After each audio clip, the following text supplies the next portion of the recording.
فَإِنْ قِيلَ قَدْ نُوقِظَ بِالنِّدَاءِ نَحْوُ يَا زَيْدُ قُلْنَا حَرْفُ النِّدَاءِ قَائِمٌ مَقَامَ أَدْعُو وَأَطْلُبُ وَهُوَ الْفِعْلُ فَلَا نَقْضَ عَلَيْهِ۔ اچھا بھائی، گزشتہ سبق کے اندر کلام کی تعریف آپ نے پڑھی تھی کہ الکلام لفظ تضمن کلمتین بالاسناد، کہ کلام ایسا لفظ ہے جو متضمن ہو دو کلموں کو بالاسناد، کس کے ساتھ؟ اسناد کے ساتھ۔ اور آپ نے پڑھا تھا اسناد کسے کہتے ہیں؟ نسبت احدی الکلمتین الی الاخری بحیث تفید المخاطبہ فائدۃ تامۃ۔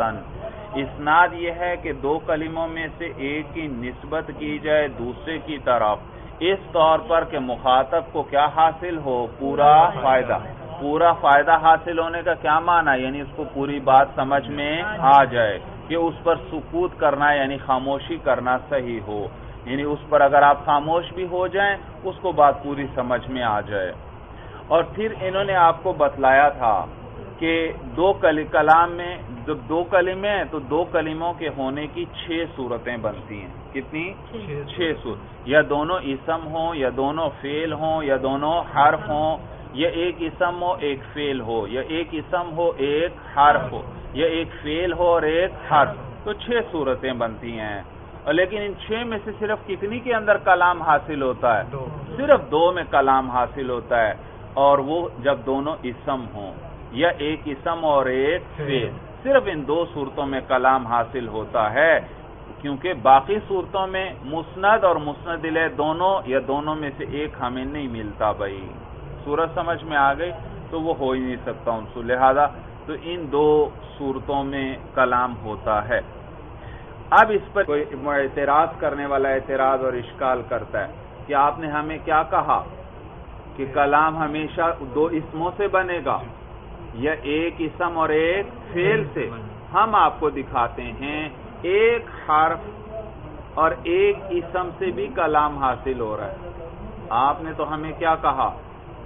2 اسم چاہیے یا ایک اسم اور ایک، معلوم ہوا ایک حرف ہو اور ایک اسم ہو تو کلام نہیں ہونا چاہیے حاصل، لیکن ہم آپ کو دکھاتے ہیں اس سے بھی کلام حاصل ہوتا ہے۔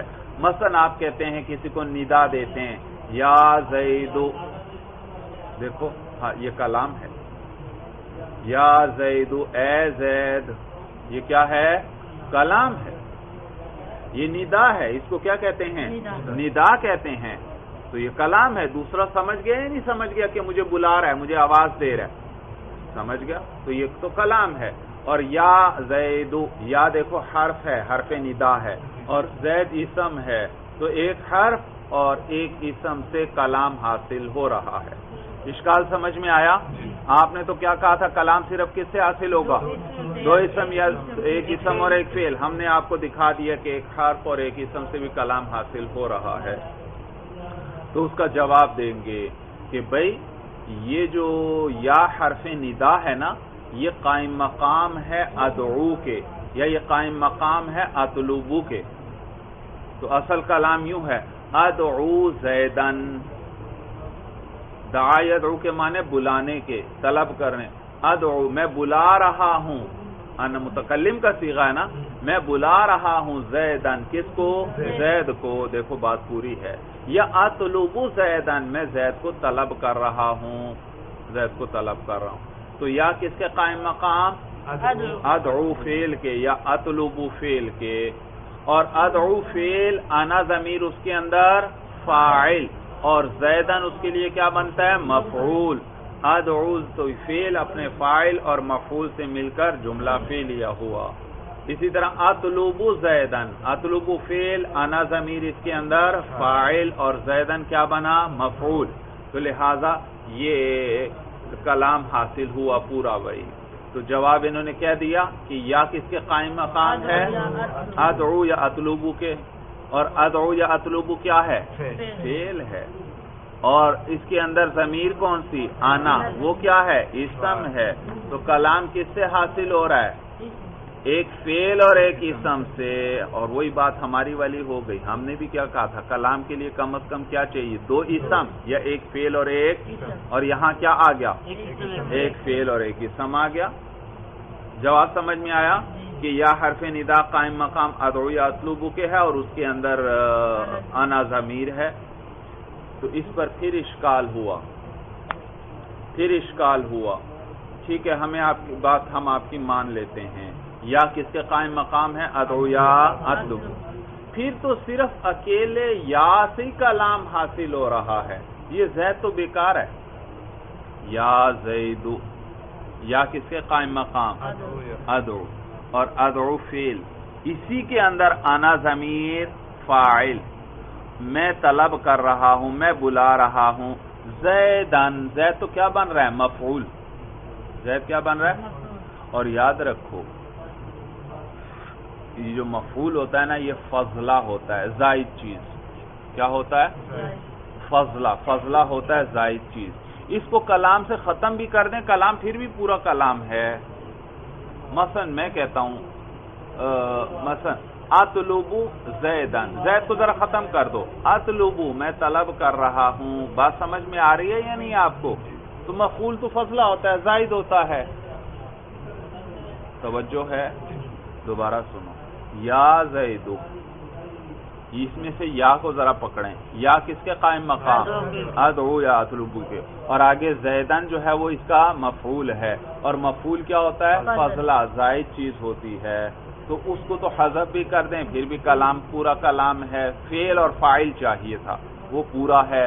تو آپ کی بات اگر مان لی جائے تو اس کا مطلب ہے یا زیدو میں صرف جو یا ہے نا، اسی سے پورا کلام حاصل ہو رہا ہے. صرف یا سے کیا ہو رہا ہے؟ پورا کلام ہے. حالانکہ یا اس کو کوئی کلام کوئی بھی نہیں کہتا. اس کو کلام، آپ کی بات اگر مان لی جائے تو صرف یا کوئی کیا کہنا چاہیے؟ کلام. کیوں کہنا چاہیے؟ کیونکہ یا کس کے قائم مقام؟ اطلبو کے. اور اطلبو فعل، اس کے اندر انا ضمیر فاعل. تو یا ان دونوں کے قائم مقام ہوئی، تو یا سے صرف کلام حاصل ہونا چاہیے. اشکال سمجھ بھی آ رہا ہے کہ نہیں آیا؟ صرف یا سے کیا ہونا چاہیے؟ پورا کلام حاصل ہونا چاہیے. حالانکہ صرف یا کو کوئی بھی کلام نہیں کہتا. یا زیدو منادہ آگے آئے پھر اس کو کلام کہتے ہیں. منادہ آگے نہ ہو تو اس کو کلام بھی نہیں کہتے. اچھی طرح سمجھ میں آیا اشکال؟ تو جواب یہ کہ بھئی دیکھیے، اصل یا زیدو اصل میں کیا تھا؟ اطلبو زیدن. اطلبو زیدن، ٹھیک ہے. زیدن فضلہ ہے، زائد چیز ہے. لیکن جب ہم نے اطلبو کو حذف کیا یا ادعو کو کیا کیا؟ حذف. تو فعل جو تھا یا کو اس کا قائم مقام بنایا، اور ادعو اور اطلبو کے اندر جو انا ضمیر تھی اس کو جب ہم نے حذف کیا تو زید کو اس کا قائم مقام بنا دیا. کیا بنا دیا؟ یا کو کس کا قائم مقام بنایا؟ ادعو یا اطلبو کا. ادعو یا اطلبو کو ختم کیا یا نہیں کیا؟ اس کی جگہ کیا لے آئے؟ یا. اور جب اطلبو اور ادعو گئے تو ان کے ساتھ انا ضمیر جو ان کے اندر تھی وہ بھی ختم ہوئی یا نہ ہوئی؟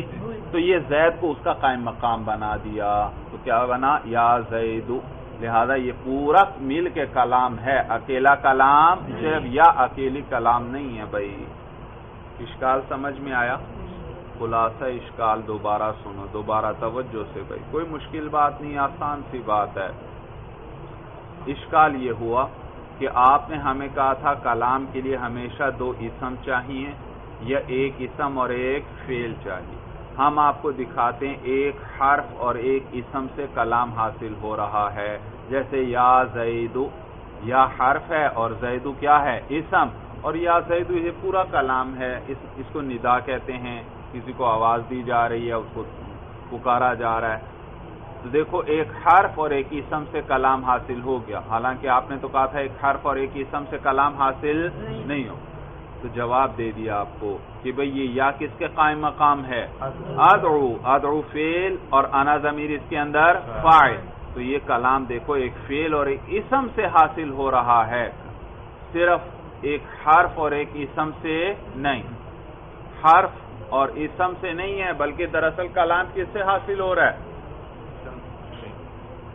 یا کس کے قائم مقام؟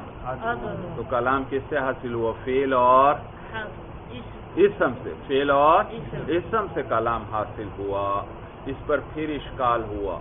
اچھا آپ کی اگر بات مان لی جائے، اس وقت تو ہے نا یا زید، یا اچھا یا کو ذرا ہٹاؤ، اسی جگہ ادعو لے آؤ اور زید کو اسی کا مفعول بنا دو، اسی زید کو اس کا کیا بنا دو، کیا بن گیا، ادعو زیدن، کیا بن گیا، ادعو زیدن۔ ترکیب کیا ہوئی، ادعو فعل، انا ضمیر فاعل، زیدن کیا ہوا، مفعول۔ یہ دوبارہ سنو، یا زیدو، یا یہ میں نے آپ کے سامنے لکھا یا زیدو۔ اب یا کو ذرا صرف میں زید کو اسی طرح رکھنا ہے، یا کو ہٹایا اور ادعو رکھ دیا، کیا بن گیا، ادعو زیدن، یہ مفعول بن جائے گا، ادعو زیدن۔ اور زیدن ہے مفعول، اور مفعول کیا ہوتا ہے، فضلہ زائد چیز، اس کے بغیر بھی کلام بن جاتا ہے، کیونکہ کلام کے لیے کیا چاہیے، فعل اور فاعل۔ تو ادعو کے اندر فعل، ادعو ہے فعل، اس کے اندر انا ضمیر فاعل، تو کلام تو صرف ادعو سے ہی پورا ہو رہا ہے۔ معلوم ہوا یہ زیدن تو کیا ہے، فضلہ ہے۔ معلوم ہوا یا زیدو کے اندر بھی زید کیا ہوا، فضلہ زائد چیز، اور کلام صرف کس سے بن رہا ہے، یا سے، صرف کس سے بن رہا ہے۔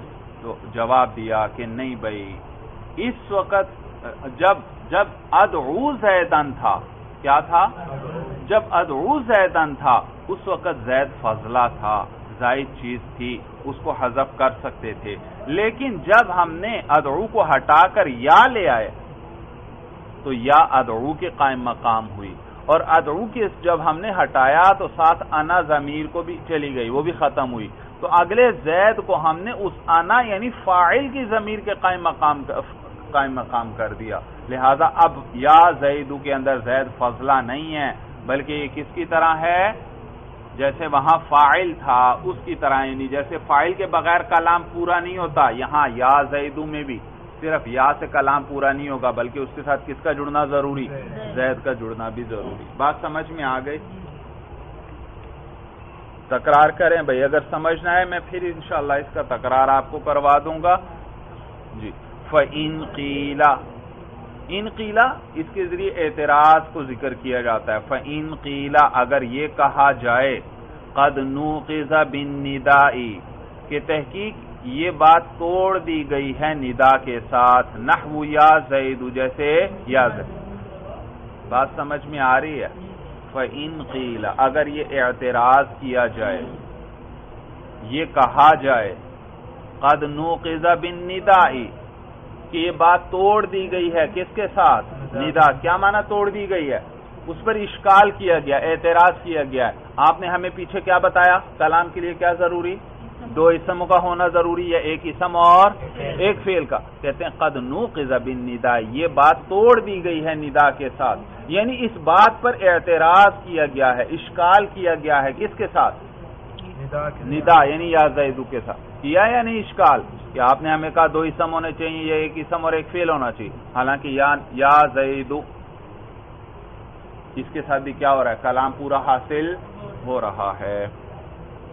فَإِن قِيلَ، اگر یہ کہا جائے قَدْ نُوقِظَ بِالنِّدَاءِ نَحْوُ يَا زَيْدُ، کہ یہ بات جو ہے اس پر اعتراض کیا گیا ہے ندا کے ساتھ جیسے یا زید، قُلْنَا، تو ہم جواب میں کہتے ہیں حرف النداء قائم مقام ادعو واطلب وهو الفعل فلا نقض علیہ، کہ حرف ندا جو ہے یعنی یا قائم مقام ادعو، وہ کس کے قائم مقام ہے، ادعو و اطلب، ادعو اور اطلب کے، وهو الفعل، اور یہ تو فعل ہے، فلا نقض علیہ، لہذا اس پر کوئی اعتراض نہیں۔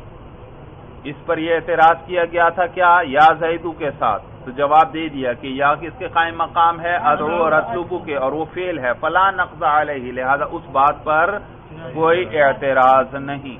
نقض اعتراض کو کہتے ہیں بھائی۔ وَإِذَا فَرَغْنَا مِنَ الْمُقَدِّمَةِ فَلْنَشْرَعْ فِي الْأَقْسَامِ الثَّلَاثَةِ، اور جب ہم مقدمے سے فارغ ہو گئے، مقدمہ پورا ہوا بھائی، فَلْنَشْرَعْ فِي الْأَقْسَامِ الثَّلَاثَةِ، پس چاہیے کہ ہم شروع ہوں تین قسموں کے اندر۔ انہوں نے آپ کو بتلایا تھا نا شروع میں کہ ایک مقدمہ ہے اور تین اقسام ہیں، تو جب مقدمے سے ہم فارغ ہو گئے بس چاہیے کہ اب ہم شروع ہو جائیں 3 قسموں کے اندر. واللہ الموفق، اور اللہ ہی توفیق دینے والے ہیں، والمعین، اور اللہ ہی مددگار ہیں. موفق توفیق دینے والے، معین مددگار، اور اللہ ہی توفیق دینے والے ہیں اور اللہ ہی مددگار ہیں. القسم الاول فی الاسم، پہلی قسم اسم کے بارے میں. 3 قسمیں ہیں نا، ایک میں اسم کو بیان کریں گے، ایک میں فعل کو اور ایک میں حرف کو. تو کہتے ہیں القسم الاول فی الاسم، پہلی قسم اسم کے بارے میں. وقد مر تعریفہ، اور تحقیق گزر گئی اسم کی تعریف. اسم کی تعریف انہوں نے پیچھے ذکر کر دی تھی. وَهُوَ يَنْقَسِمُ إِلَى الْمُعْرَبِ وَالْمَبْنِيِّ، اور اسم جو ہے وہ تقسیم ہوتا ہے معرب اور مبنی کی طرف. فَلْنَذْكُرْ أَحْكَامَهُ فِي بَابَيْنِ وَخَاتِمَةٍ، پس چاہیے کہ ہم ذکر کریں اس اسم کے احکام کو فی بابین، 2 بابوں میں، وخاتمۃ، اور ایک خاتمے. تو 2 باب اور ایک خاتمہ ذکر کریں گے، اس میں اسم کی بحث ہوگی ساری. تو اسم کی کتنی قسمیں ہوئیں؟ 2، معرب اور مبنی. اب اس کو ذکر کریں گے. الباب الاول فی الاسم المعربی، پہلا باب اس میں معرب کے بیان میں. وفیہ مقدمۃ وثلاثۃ مقاصد وخاتمۃ، اور اس باب کے اندر ایک مقدمہ ہے، وثلاثۃ مقاصد، اور 3 مقاصد ہیں، وخاتمۃ، اور ایک خاتمہ. یہ عنوان آئیں گے بھائی. اما المقدمۃ ففیہا فصول، باقی مقدمہ جو ہے ففیہا فصول، تو اس میں کئی فصلیں ہیں، اس میں کئی فصلیں ہیں، 4 فصلیں اس میں وہ ذکر کریں گے بھائی. کیا بات کی انہوں نے کہ ہم مقدمے سے فارغ ہو گئے، اب ہم 3 قسمیں ذکر کریں گے. پہلی قسم کس کے بارے میں؟ اسم. اور پھر بتایا کہ اسم کی 2 قسمیں ہیں، معرب اور مبنی. تو لہذا ہم اس کے احکام 2 بابوں میں اور ایک خاتمے میں ذکر کریں گے. ٹھیک ہے. اس کے بعد پھر پہلا باب شروع کر رہے ہیں اور کہتے ہیں کہ پہلا باب اس میں معرب کے بیان میں، معلوم ہوا دوسرا باب مبنی کے بیان میں ہوگا. اور اس باب کے اندر ایک مقدمہ ہے، 3 مقاصد ہیں اور ایک خاتمہ. پھر اس مقدمے کے اندر جو ہیں کئی فصلیں ہیں. صورت سمجھ میں آ گئی. تو کہتے ہیں فصل فی تعریف الاسم المعربی. فصل ای ھذا فصل، یہ کیا ہے؟ فصل ہے. فی تعریف الاسم المعربی، جس میں معرب کی تعریف میں. کہ اس میں معرب کہتے کس کو ہیں؟ نام تو ہم نے آپ کو بتا دیے کہ اسم 2 قسم پر ہے، ایک معرب ہے اور ایک مبنی. تو معرب کہتے کس کو ہیں؟ اب وہ تعریف کرنے لگے ہیں. کہتے ہیں وَهُوَ كُلُّ اسْمٍ، معرب ہر ایسا اسم ہے، رُكِّبَ مَعَ غَيْرِهِ، جس کو غیر کے ساتھ جوڑا گیا ہو. رکبہ کے معنی جوڑنا، ترکیب کرنا، یعنی آپس میں جوڑنا، ملانا. وَهُوَ كُلُّ اسْمٍ، ہر وہ ایسا اسم ہے. دیکھو اسم نکرہ آیا، رکبہ کیا آیا اس کے بعد؟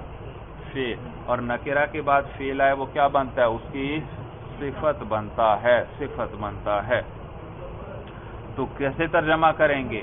وَهُوَ كُلُّ اسْمٍ، معرب ہر ایسا اسم ہے، رکب مع غیرہ، کہ جس کو جوڑا گیا ہو، مع غیرہ، اپنے غیر کے ساتھ. معرب وہ اسم ہے جس کو اپنے غیر، یعنی اپنے علاوہ کسی دوسرے لفظ کے ساتھ، اس کو کلمے کے ساتھ اس کو جوڑا گیا ہو. یاد رکھیے، جوڑا گیا ہو اس طور پر کہ اس کا عامل بھی ساتھ ہو. معرب کسے کہتے ہیں؟ ہر وہ اسم جس کو کس کے ساتھ جوڑا گیا ہو؟ اپنے غیر کے ساتھ، یعنی کسی دوسرے لفظ کے ساتھ اس کو جوڑا گیا ہو، لیکن اس طور پر کہ اس کا عامل بھی موجود ہو.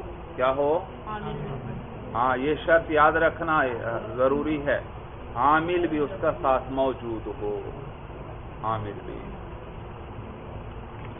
اور نیز ولا یشبہ مبنی الاصلی، اور نیز یہ جو وہ مشابہ نہ ہو مبنی الاصل کے، مبنی الاصل کے وہ مشابہ نہ ہو. معرب کی کیا تعریف کی؟ ہار وہ ایسا اسم ہے جس کو اپنے غیر کے ساتھ جوڑا گیا ہو اور وہ مبنی الاصل کے مشابہ نہ ہو۔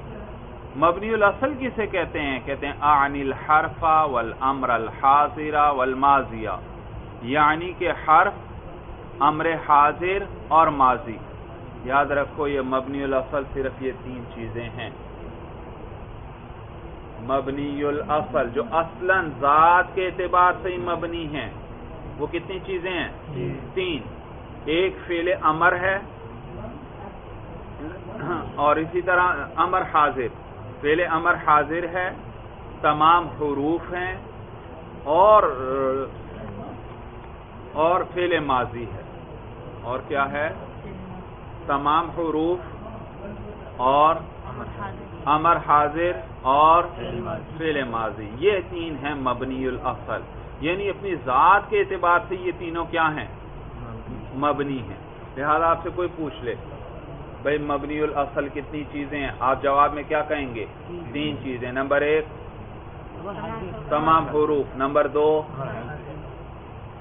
امر حاضر، اور نمبر تین فعل ماضی۔ اب دوبارہ سنو معرب کی تعریف۔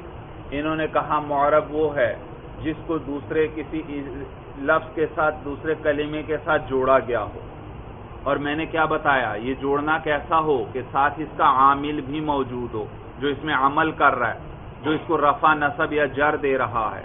بات سمجھ میں آ رہی ہے؟ ہر وہ اسم ہے جس کو کیا کیا گیا ہو؟ بھئی زبان سے دہراؤ نا، میں تکرار کروا رہا ہوں، زبان سے دہرائیں تاکہ آپ کو یاد ہوتا جائے۔ معرب کسے کہتے ہیں؟ ہر وہ اسم جس کو کیا کیا گیا ہو؟ کسی دوسرے اپنے غیر کے ساتھ، یعنی کسی دوسرے کلمے کے ساتھ جوڑا گیا ہو، اور میں نے کیا بتایا؟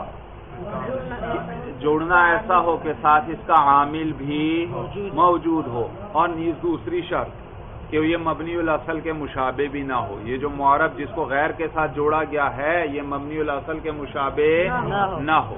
اور مبنی الاصل کتنی چیزیں ہیں؟ تین۔ کون کون سے؟ تمام حروف، امر حاضر اور فعل ماضی۔ بات سمجھ میں آ گئی؟ تو لہذا اب بات دوبارہ سنو بھائی، معرب وہ ہے جس کو غیر کے ساتھ جوڑا گیا ہو، اور میں نے بتایا جوڑنا بھی کیسا ہو کہ ساتھ اس کا عامل بھی موجود ہو۔ لہذا میں آپ کے سامنے دو لفظ لکھتا ہوں، غلام زید، غلام زید۔ دیکھو غلام مضاف، زید مضاف الیہ۔ اب آپ پڑھیں اس کو ذرا، کیسے پڑھیں گے؟ غلام زیدین پڑھنا چاہتے ہیں، بھئی زیدین پہ تو جر پڑھا آپ نے، تنوین اور جر آیا نہیں، کیوں آیا جر؟ کیوں آیا زیدین پر؟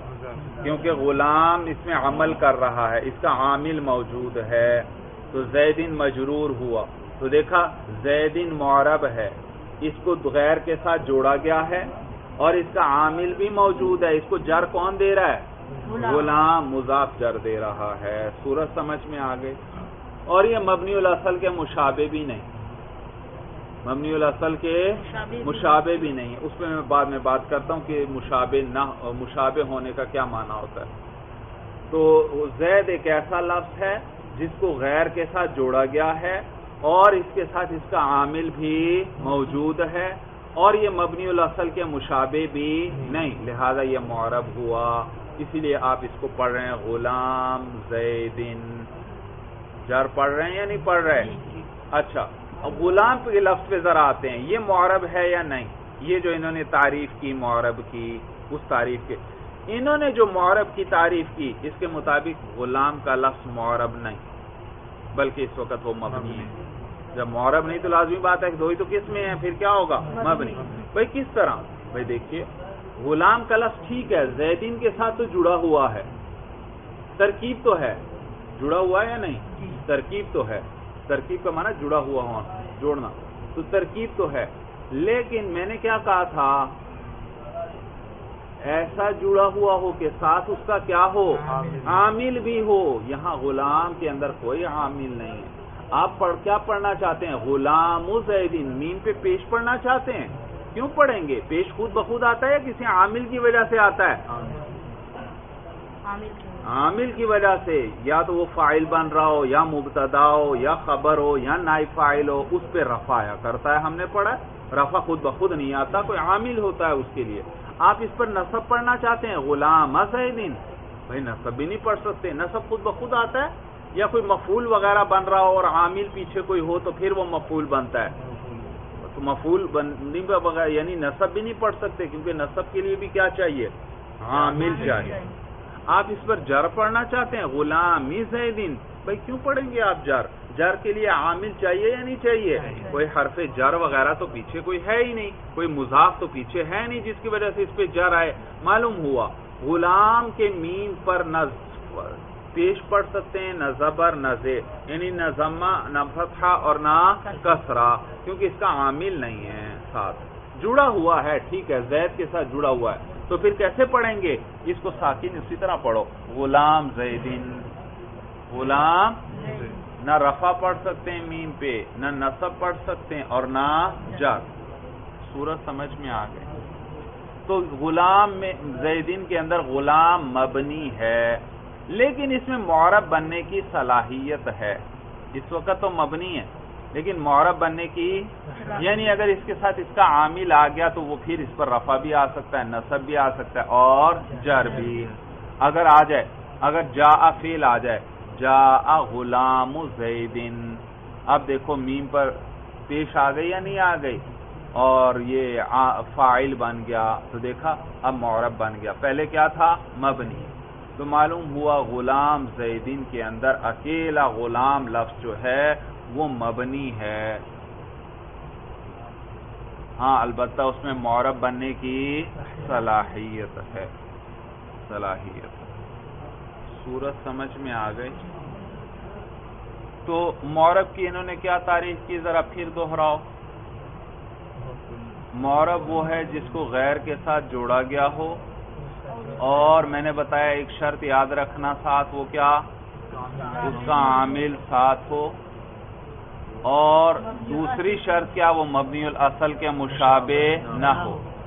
اب یہ مبنی الاصل کے مشابہ نہ ہو، یاد رکھو ہر مشابہت نہیں مراد، ہر مشابہت نہیں مراد، ورنہ مبنی الاصل کتنی چیزیں ہیں؟ تین. حروف لفظ ہیں یا نہیں؟ حروف کیا ہیں؟ اور زید یہ بھی کیا ہے؟ لفظ. تو مشابہت آ گئی یا نہیں آ گئی ایک دونوں میں؟ تو مشابہت اگر اس طرح دیکھا جائے تو پھر تو ہر جو اسم ہے وہ مبنی کے مشابہ ہو جائے گا. تو ہر مشابہت نہیں مراد، کچھ خاص مشابہتیں مراد ہیں جو آپ اگلی کتابوں میں پڑھیں گے. ایک آدھی میں ذکر کر دیتا ہوں، باقی آپ انشاءاللہ اگلی کتابوں میں پڑھیں گے. بھئی مبنی الاصل تو تین چیزیں ہیں، تمام حروف، فعل امر حاضر اور فعل ماضی. اسی طرح آپ نے پڑھا ہوگا اس میں اشارہ بھی مبنی ہے. کیا ہے؟ توجہ ہے سبق کی طرف. اس میں اشارہ بھی کیا ہے؟ مبنی ہے. یہ کیسے مبنی ہوا بھائی؟ یہ مبنی الاصل تو ہے نہیں. معلوم ہوا یہ مبنی اس لیے کیونکہ یہ مبنی الاصل کے مشابہ ہے، ان جیسا ہے، اور جو مبنی الاصل کے مشابہ ہوگا وہ بھی کیا بن جائے گا؟ وہ بھی مبنی ہوگا. تو بھائی مجھے بتاؤ مبنی الاصل کتنی چیزیں؟ تو تمام حروف، امر حاضر اور فعل ماضی. ان میں سے کوئی اس میں اشارہ ہے؟ اس میں اشارہ، اور اس میں اشارہ کے بارے میں بھی آپ نے پڑھا وہ کیا ہے؟ مبنی. معلوم وہ ان میں سے تو نہیں، معلوم ان کے وہ مشابہ ہے، ان کے مشابہ ہے. اور کس طرح مشابہ ہے؟ کہتے ہیں بھائی علماء لکھتے ہیں کہ یہ حرف کے مشابہ ہے. اس میں اشارہ کس کے مشابہ؟ جیسے حرف محتاج ہے، حرف اکیلا اپنے معنی پر دلالت کرتا ہے یا کسی دوسرے کلمے کو ملانا پڑے گا؟ حرف محتاج ہے اپنا معنی بتلانے میں کہ اس کے ساتھ کسی دوسرے کلمے کو جوڑا جائے، پھر اس کا معنی سمجھ میں آتا ہے. تو جیسے حرف محتاج ہے اسی طرح اس میں اشارہ بھی محتاج ہوا. جب یہ بھی محتاج تو یہ اس کی طرح ہو گیا، جب یہ اس کی طرح ہوا تو وہ تو تھا مبنی الاصل، یہ بھی کیا بن گیا؟ مبنی ہو گیا. صورت سمجھ میں آ گئی. محتاج کس طرح ہے؟ اس میں اشارہ دیکھو بھئی، اس میں اشارہ مثلا میں کہتا ہوں ہاذا، میں نے کہا ہاذا، آپ کو پتا چلا ہاذا کا کیا معنی؟ یہ آپ کو پتا چلا میں نے کس کی طرف اشارہ کیا؟ نہیں، جب تک میں ہاتھ سے اشارہ کر کے نہ کہوں ہاذل کتاب، میں نے کس کی طرف اشارہ کیا؟ اب آپ کو پتا چلا ہاذا سے مراد کتاب ہے۔ اگر میں قلم کی طرف اشارہ کر کے کہوں ہاذا، آپ سمجھ گئے اس ہاذا سے کیا مراد ہے؟ قلم۔ دیوار کو جدار کہتے ہیں عربی میں دیوار کی طرف اشارہ کر کے کہوں ہاذا، اب آپ سمجھ گئے ہاذا سے کون مراد ہے؟ دیوار۔ دیکھا؟ تو ہاذا کے لیے اشارہ حسیہ چاہیے، سمجھ میں آیا؟ یعنی ظاہری ہاتھ سے اشارہ چاہیے، پھر ہی پتہ چلتا ہے ہاذا سے کیا مراد ہے، ویسے پتہ نہیں چلتا۔ تو ہاذا اشارے کا محتاج ہوا یا نہیں؟ کہ ہاتھ کے ساتھ باقاعدہ اشارہ کیا جائے یا آگے لفظوں کے اندر اس کے ساتھ اس کی صفت آ جائے۔ ہاں، میں ہاتھ سے اشارہ نہیں کرتا، میں کہتا ہوں ہاذل کتاب، آپ سمجھ گئے؟ یعنی ہاذا سے کس کی طرف اشارہ ہو رہا ہے؟ کتاب۔ میں عربی میں صرف آپ کے سامنے لکھ دیتا ہوں، اشارہ نہیں کرتا۔ ہاذل قلم، آپ سمجھ گئے اس ہاذا سے اشارہ کس کی طرف ہے؟ قلم کی طرف۔ دیکھو میں نے ہاتھ سے اشارہ نہیں کیا، لیکن آگے لفظوں سے آپ کو پتا چل گیا کہ ہاذا سے اشارہ کس کی طرف؟ قلم۔ میں اشارہ کچھ بھی نہیں کرتا، خاموشی سے قلم سے لکھ دیتا ہوں آپ کی کتاب پر ہاذل جدار۔ آپ سمجھ گئے یا نہیں سمجھ گئے؟ یہ ہاذا کے ذریعے اشارہ کس کی طرف ہے؟ دیوار کی طرف ہے۔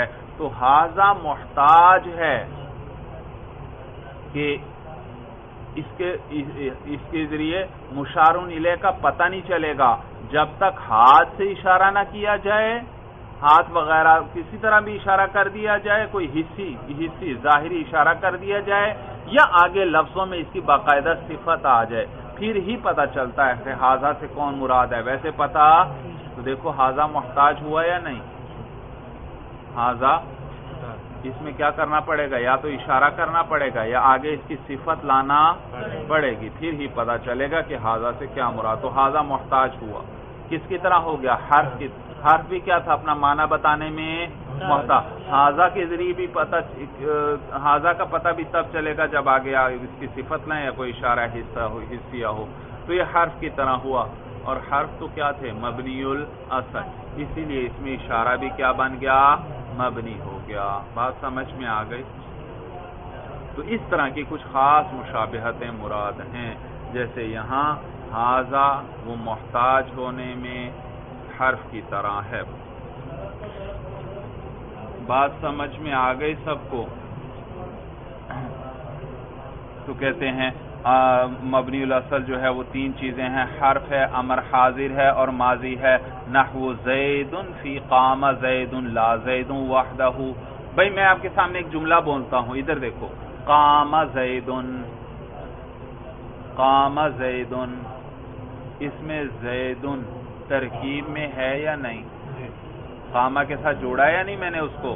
تو زید ترکیب میں ہے، اور زید کا عامل بھی ہے یا نہیں ساتھ؟ قامہ اس کو فاعل قامہ کے لیے یہ بن رہا ہے یا نہیں بن رہا؟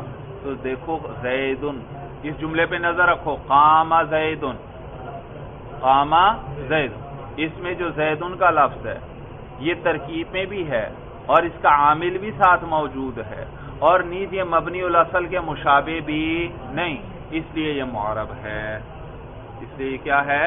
اور اسی لیے آپ کیا پڑھ رہے ہیں؟ قام زید، زید پر کیا پڑھ رہے ہیں؟ رفع پڑھ رہے ہیں یا نہیں پڑھ رہے؟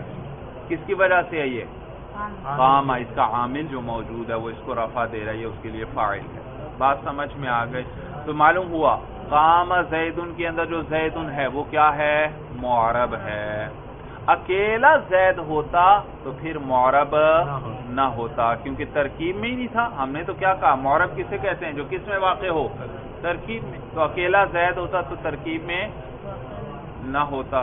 جی یہی بات ذکر کر رہے ہیں، نحو زید، جیسے کہ زید کا لفظ فی قام زید، کس جملے میں؟ قام زید کے اندر، لا زید وحدہ، اکیلا زید نہیں، کیونکہ لعدم الترکیبی، کیونکہ ترکیب ہی نہیں ہے، ترکیب ہی نہیں ہے، جوڑا ہی نہیں گیا، اکیلے زید کو کسی کے ساتھ جوڑا ہی نہیں گیا۔ قام زید میں تو جوڑا گیا ہے، لیکن اگر قام میں سے قام نہ ہو، صرف کیا ہو؟ زید، تو ترکیب ہے؟ اور ہم نے کیا کہا تھا معرب کہتے ہی کس کو ہیں؟ جس کو کیا کیا گیا ہو؟ ترکیب میں جوڑا گیا ہو. وَلَا هَؤُلَاءِ فِي قَامَ هَؤُلَاءِ لِوُجُودِ الشَّبَهِ. بھائی دیکھو ابھی میں نے آپ کو بتایا اس میں اشارہ مبنی ہے. کیوں مبنی ہے؟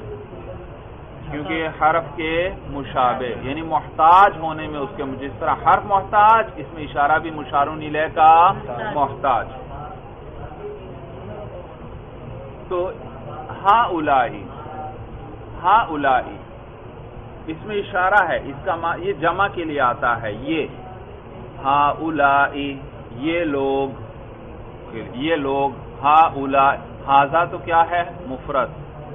ھذا کیا ہے؟ اور جمع کے لیے کیا کہیں گے؟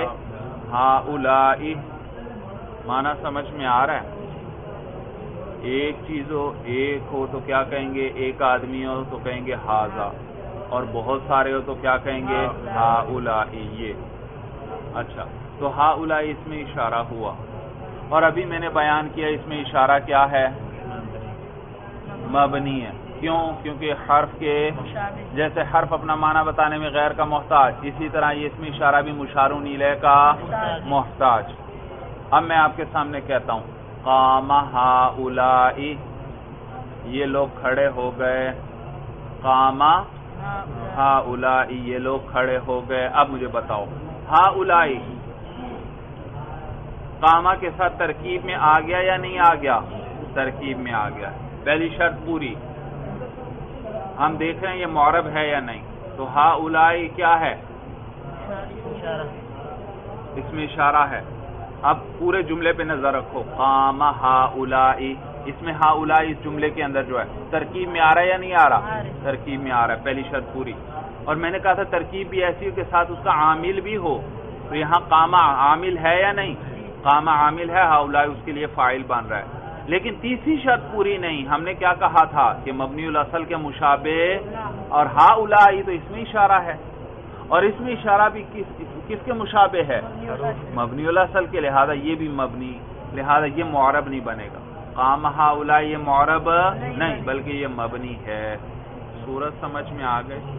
قام زیدن میں زیدن معرب ہے، لیکن قام ہؤلاء میں ہؤلاء معرب نہیں بلکہ کیا ہے؟ مبنی ہے. کیوں مبنی ہے؟ مبنی الاصل کے مشابہ ہے. شاباش. کہتے ہیں ولا ہؤلاء فی قام ہؤلاء، اور نہ ہؤلاء کا لفظ قام ہؤلاء جملے کے اندر لوجود الشبہ. بھئی شین کے نیچے زیر ڈلی ہوئی آپ کی کتابوں میں، یہ غلط ہے. غلط ہے. ایک یاد رکھو، ایک لفظ ہوتا ہے شبہن، ایک ہوتا ہے شبہن. شبہن کا معنی ہوتا ہے مثل. شبہن کا کیا معنی؟ مثل. اور شبہن کا معنی ہوتا ہے مشابہت. مشابہت. یہاں مشابہت کا معنی صحیح بنتا ہے لوجود الشبہ، مشابہت کے پائے جانے کی وجہ سے. وجود کا معنی پایا جانا، ہونا. لوجود الشبہ مشابہت کے پائے جانے کی وجہ سے، کیونکہ ہؤلاء میں کیا ہے؟ مشابہت ہے اس کی حرف کے ساتھ. وَيُسَمَّى مُتَمَكِّنًا، اور اس میں معرب کو اس میں متمکن بھی کہتے ہیں.